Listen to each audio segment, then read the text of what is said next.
सब मिथिलावासी के प्रणाम करै छी। एकटा जितिया पावन के गीत सुनै जाओ।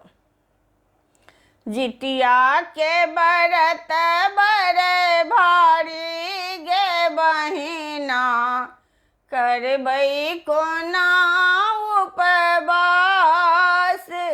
जितिया के व्रत बड़े भारी गे बहिना, करबै कोना उपवास।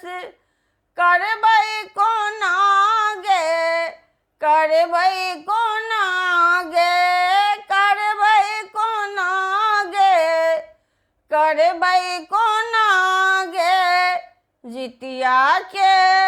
जितिया के व्रत बड़े भारी गे बहिना, करबै कोना उपवास।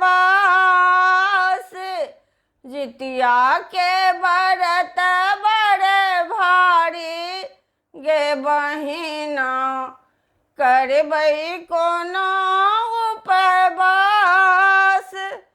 सप्तमी के नहाय खाई करबै मड़ुआ के रोटी आ माछक तरकारी। सप्तमी के नहाय खाई करबै मड़ुआ के रोटी आ माछक तरकारी। भोरहरबा में ओठगन करबै गे बहिना, करबै हम कोना उपवास।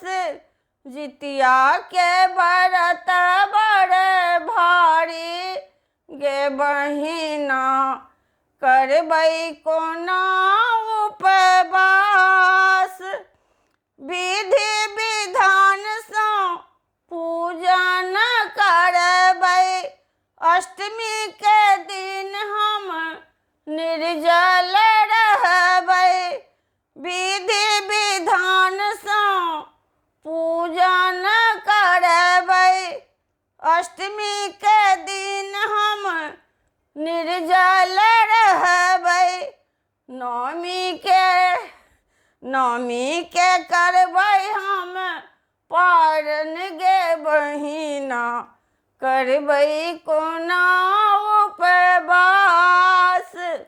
जितिया के व्रत बड़े भारी गे बहिना, करबै कोना उपवास। जितिया के व्रत बड़े भारी गे बहिना, करबै कोना उपवास। झिमनी के पात पर तेल खैर रखबै, खीरा औंकरी के प्रसादी चढ़ेबै। झिमनी के पात पर तेल खैर रखबै, खीरा औंकरी के प्रसादी चढ़ेबै।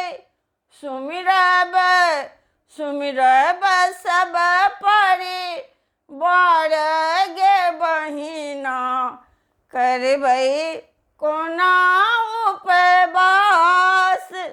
जितिया के व्रत बड़े भारी गे बहिना, करबै कोना उपवास। करबै कोना गे, करबै कोना गे, कोना का करबै गे, कोना का करबै। जितिया के व्रत बड़े भारी गे बहिना, करबै कोना उपवास। धन्यवाद।